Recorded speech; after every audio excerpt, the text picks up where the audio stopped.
مرحبا ناصل سنيز بوكين كي تعرف تشوك لزتلي ترك سميت باش لا يلم. الحاجة الأولى وباش تنجحوا في أي معجنات خبز بيتزا بريوش استعملوا فارينة ماما من نوع تي 55 اللي غلافها احمر.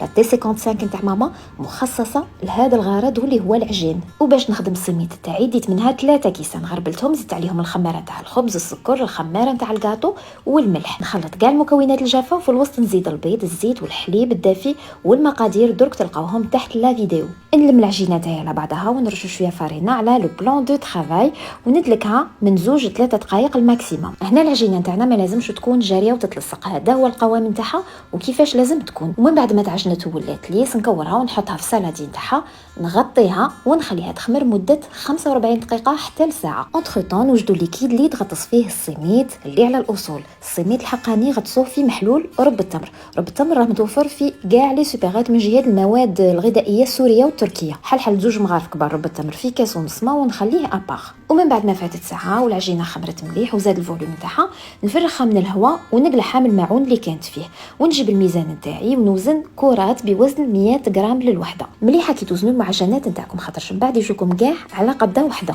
لمهم على بعضهم وليسيهم مليح ونغطيهم ونخليهم يريحوا 1 ل 10 دقائق هكذا باش كي نبغوا نشكلوها ما نقعدوش متعافرين مع اللاستيك اللي كاين في العجينه.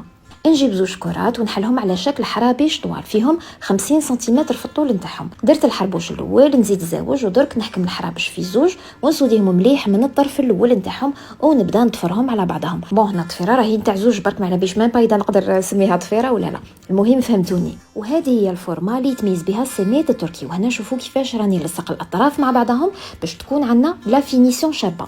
والسميت يجينا على الاصول، ماذا بينا كي نديروا كاش روسات نطبقوها كما قال الكتاب.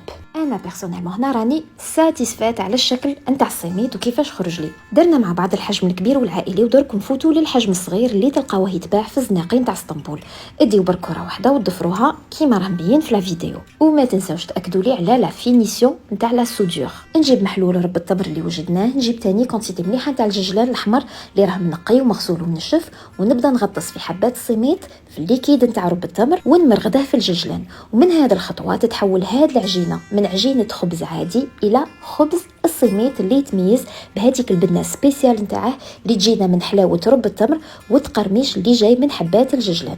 السميت ما يترشش بالججلان، السميت الحقاني لازم يكون مغلف بطبقه مليحه نتاع الججلان على خاطرش من تما كيدي الخاصيه نتاعه. وبلا ما نزيد نخمره ندخله ديريكت يطيب على 230 درجه مده 10 دقائق والنتيجه راهي قدامكم. سميت دوغي مقرمش ومقطن يسافر بكم ديريكت لاسطنبول. الكداشلار بتردك umarım seni tarifini beğendiyseniz tarifini güle güle